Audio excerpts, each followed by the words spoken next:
Hi, my name is Luke Marushka, and I'm a sophomore at Bennett Academy. I want to thank you for taking time out of your day to do this interview with me. Would you please provide your name and some of your background information about your education and career? Sure. My name is Bob Dowdell. Went to school in New York, grade school, high school. Went to Notre Dame for both a bachelor's degree in accounting and a master's degree in MBA.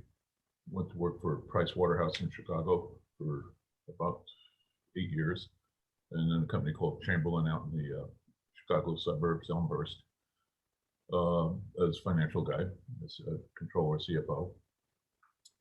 Discovered weather and decided to move to California. And so I worked for a company called National Education, originally as their controller, CFO, and then eventually the president of their educational institutions. Did that for about 8 years, a combination of the two. Became more of an entrepreneur and started a few businesses, one in real estate investments. So we bought about 700 apartments when the RTC was in vogue.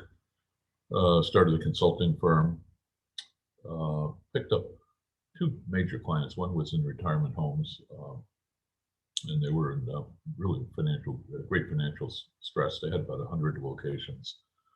And then the other one was a publisher of construction cost information. And I ended up becoming the CEO of the construction cost information company. And we morphed that into helping property insurance companies determine how much to insure a property for or how much to pay for a claim. And then I started a company called Career Education, which is out in Barrington. And that got large enough to be 80 schools plus a couple of online schools. And I was chairman and CEO of that. Left that in about 2006. I left the publishing company, the construction cost information company in about 2005. So I did both of them simultaneously. And I started working with private equity firms such as Finstar and helped them manage portfolio companies. And I've done that for about 15 years now. Oh. All right. Well, thank you for answering that. And now I was wondering if I could ask you some questions about business ethics and how ethics have helped you answer questions or make decisions as a business leader. Sure. Do you have a set of ethical principles that you use when faced with difficult questions or situations in your career? My father used to tell me honesty is the best policy. And it's as simple as that. If you're of good intent, reasonably capable, you're doing the right thing. And so if you just stay with that as your guiding star, everything will kind of take care of itself. Okay. So it's really just honesty is the best policy. Just keep your reference point as to what's the right answer. Okay. Would you be able to provide an example of a situation in your business career that you faced in which you apply these principles of honesty? There were so many of them that it was hard to distinguish a few, but particularly at the construction information company. So we definitely outgrew our size. We serviced all the major insurance companies, and we were a small company, maybe 100 people. And so we were servicing, by that I meant actually helping turn around firms like Allstate, Travelers, USAA, and any of the major property insurance companies. And in order to do that during that time frame, they had locked themselves down with what was known as Y2K, which was effectively a fear that as the date changed from 99 to 2000, all the computer systems were going to crash.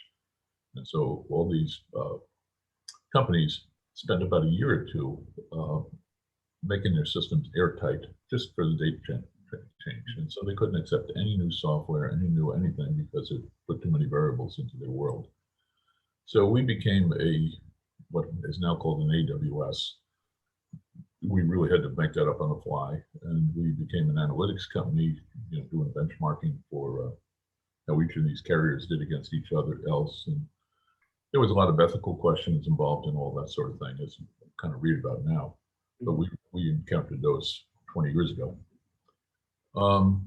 We messed up a lot of things while we did that. And people would come and say, this is the term they would use is this is how we can spin it. And I would tell them, look, we're good people.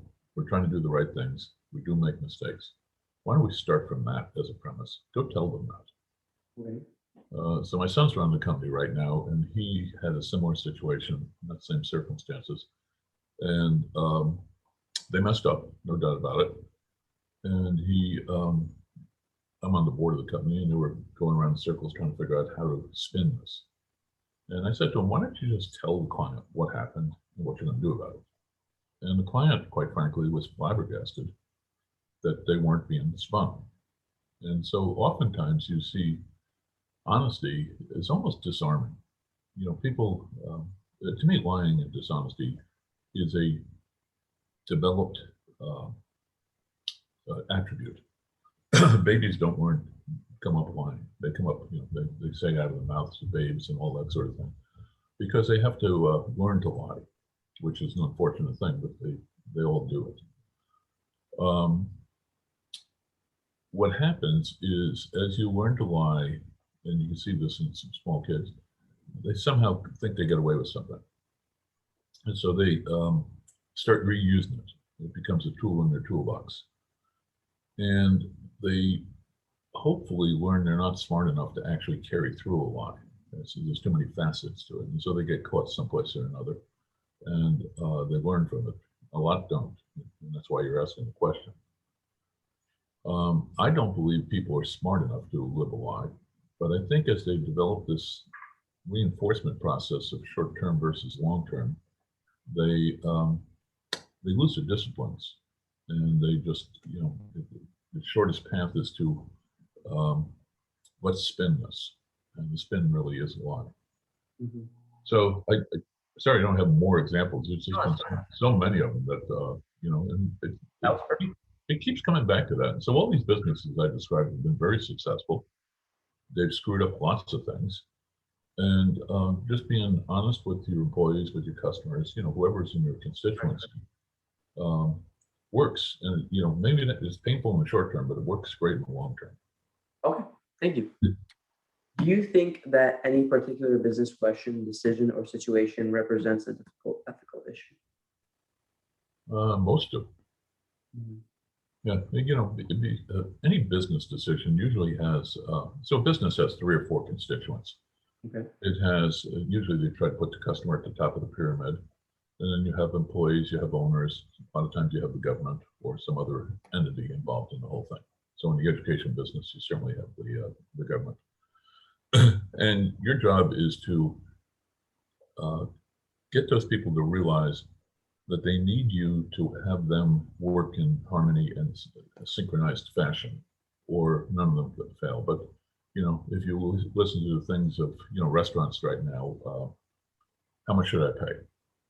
And it's going to, so it becomes kind of a zero-sum game. It's a tug and a pull, and that needs to be settled amicably amongst everybody, or there really won't be a restaurant. And that could be true of any business. So any business decision that's made is made with incomplete information, or otherwise you don't need a business decider. So the answer is obvious, and it needs to consider the fairness to all the constituents involved, and usually it's kind of all of them. If they have degrees, if it's the employer, if it's the pay rate or something like that, it's just 2. But the owner somewhere may be absent to it, but he's in it. Regulations are such. So it's hard for me to think where you don't have cases where a moral issue or an ethical issue isn't involved. So if that's just part of your DNA, it becomes much easier to ferret. Okay. Well, do you have any advice that you could provide for me as I think about ethical issues that I may face one day in my career? Yeah. Think long term. Don't think about the moment. Lying and dishonesty and lack of ethics and that sort of thing is all short-term thinking superimposing itself over long-term thinking. So I'm married to my wife is from Korea, And I've learned a lot from her. My joke is that I used to think in 20-minute time frames. She thinks in 20-year time frames. Uh, and when you start thinking the way she thinks, things become a lot clearer. You have a framework for your life, for your moral code and that sort of thing, and everything just kind of fits into it. Whereas if you don't have that longer framework, there's nothing to fit into. So the spur of the moment becomes the dominant factor. So I would say just keep thinking what the long-term ramifications of how you behave and who you are Mhm. will change it dramatically and change it for the good, because you won't lose these disciplines. It really is kind of a discipline. Perfect. Well, once again, thank you for your time, Mr. Dowdell. This has been very helpful.